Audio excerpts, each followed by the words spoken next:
ও, মাইয়াটা কান্তাছে, কি করমু? ধর, ভালো লাগতেছে না।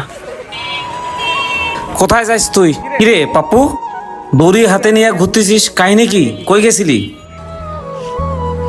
আরে ভাইয়া, আর কইও না। সকালবেলা গেছিলাম আডে, 1.5 লাখ টাকা দিয়ে একটা গরু কিনছি।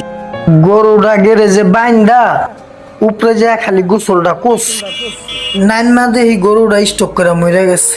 বাচ্চাটা কান্তাছে, এই যে গরুটা মাত্র দাফন দিয়ে আসলাম। কি কইস পাপ্পু, সকালবেলা গরু কিনলি, বিকালবেলা স্টক করে মারা গেছে? আচ্ছা শোন পাপ্পু, বড় ভাই হিসেবে তোর একটা কথা কই। এই যে তুই সুদে টাকা লাগাস, আবার টাকা ছাড়া মানুষের উপকার পর্যন্ত করিস না।